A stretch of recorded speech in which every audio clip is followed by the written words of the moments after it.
discussion about factoring polynomials. In this lesson particularly, we are going to be talking about factoring trinomials where a is equal to 1. So these are going to be polynomials of the form x squared plus bx plus c.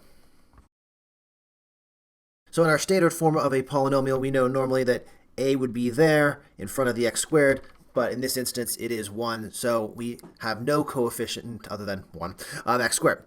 All right, so let's talk about some characteristics of these polynomials. Well, they are specifically all trinomials. Second characteristic, the coefficient of x squared is 1. Third, b and c can be positive or negative. So let's look at some examples. X squared plus 9x plus 14. That's a trinomial with a equals 1. X squared minus 7x plus 44. That's a trinomial with a equals 1. Or 8x squared minus 8.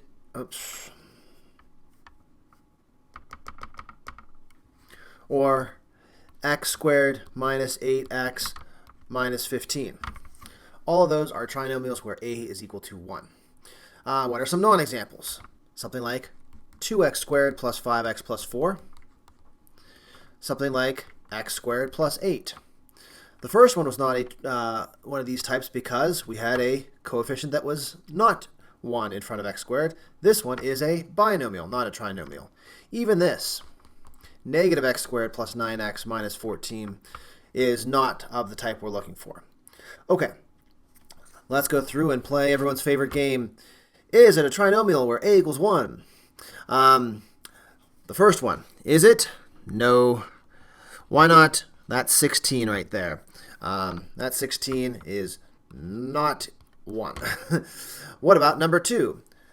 No again, this is a binomial. Number 3, yes, it's a trinomial, and the coefficient of x squared is 1. Okay, so what are the steps that we're going to use to factor a trinomial where a equals 1? First step is to find two factors of c that add to b. And we do need to be careful of the signs. Step 2 is to fill in the factors into the template x something times x something. So that's going to be our template, and we're looking for factors of c, meaning numbers that multiply to c, that add to b. All right, let's take a look at an example so we can actually see how this is going to go. All right, so we have a polynomial here, trinomial with a equals 1. So first thing we're going to do is we're going to go ahead and look at c, which is the constant at the end. So that is positive 10. So I'm just going to start listing pairs of factors that would multiply to 10. Well, obviously, 10 times 1 is 10, and 5 times 2 is 10. That's really all of the integer factors of 10. So what we're now looking for is the factors of 10, which we just listed, that add to b. Well, b is positive 7. So 10 plus 1 does not add to 7, but 5 and 2 do. So they're going to go into our template. X, all right. They are both positive numbers, so it's x plus 5 and x plus 2. I'm going to take a second to FOIL this just to show you that we would get back to what we started with. Multiply the firsts, x squared. Multiply the outsides, 2x. Multiply the insides, 5x. Multiply the lasts, 10. And yes, in fact, that is x squared plus 7x, once we combine like terms, plus 10. So that confirms that that is our solution. The quantity x plus 5 times the quantity x plus 2. Let's try another. In this case, it looks very similar to the last one we just did. The difference here is we have a negative in front of 7. Okay, so I said a second ago that 10 times 1 and 5 times 2 were the only integer factors. Really, I misspoke there because we also have negative 10 times negative 1 and negative 5 times negative 2, because two negatives times each other will be a positive. So 10 and 1, positives, they don't add to negative 7. Even 5 and 2, these are both positives. They don't add to negative 7. Negative 10, negative 1, they add to negative 11. But negative 5 and negative 2, they add to negative 7. So this time our factors will be x minus 5 and x minus 2. And it doesn't matter if you had written x minus 2 first and then x minus 5. Those are equivalent because multiplication is commutative. Okay, great. Let's look at a few more examples.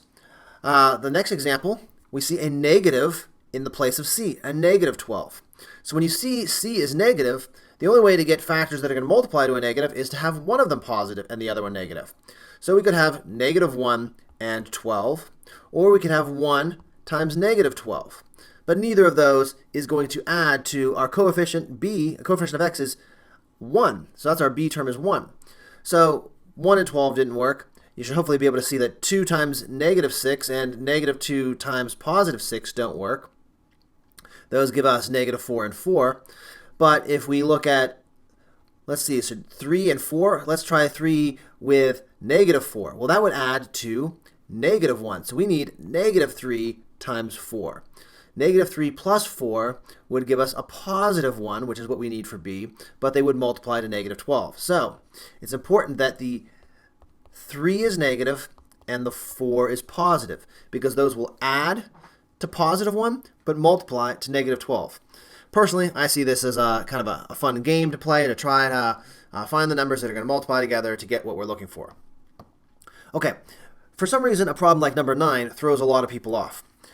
Numbers that multiply to 55 that add to negative 56.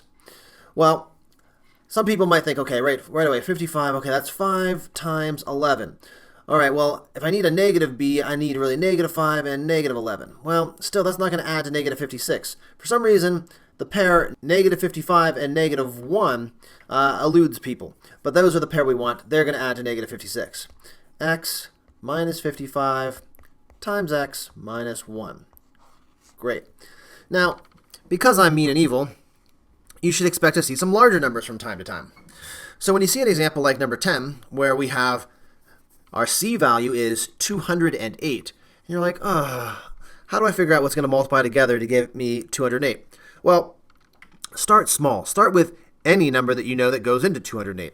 So I would start with, 2. So it's going to be 2 times 104. Well, 2 times 104, that does not add to 29. So I'm going to pull out another factor out of 104 that I know. So 2 goes in again. So I can have 4 times 52. All right, I'm getting closer. You might notice that the sum here was 106, and here was only 56. So we're getting smaller, which means we're approaching the sum that we want, which is 29. Okay, so I'm going to look again, and, well, I could pull out another factor of 2, and I'd get 8 times, and if I pull out that, I have 26. Well, 8 times 26 is 208, but if we added them together, we would get 34. Still a little bit too big. Now, an interesting thing is going to happen. If I pull out another 2, I get 13 here, and I get 16 here. And dun dun dun dun, there's our 29. So 16 times 13 is 208, but it adds up to 29. So that's a way that I didn't have to pick up a calculator. I just did simple steps, and I eventually found the numbers that I was looking for. So I'm looking for k plus 16 times k plus 13. And that is how we factor k squared plus 29k plus 208. So thanks so much for watching. This is how we factor trinomials where a, the coefficient of x squared, is equal to 1. Thanks again. Bye.